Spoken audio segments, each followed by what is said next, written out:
For today's video, easy pasta recipe. So yan, olive oil lang. Lagay lang natin yung bawang. Igisa ng maayos. Pag ayos na ang bawang, ilagay ang spring onion. Igisa ulit ng maayos.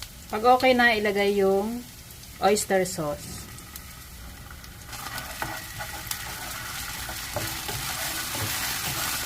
Saka natin ilagay yung ating pasta. Haluin lang. Tapos ayos na.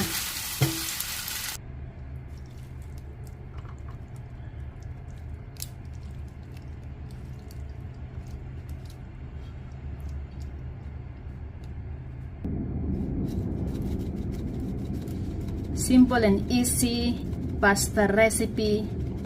Pero yung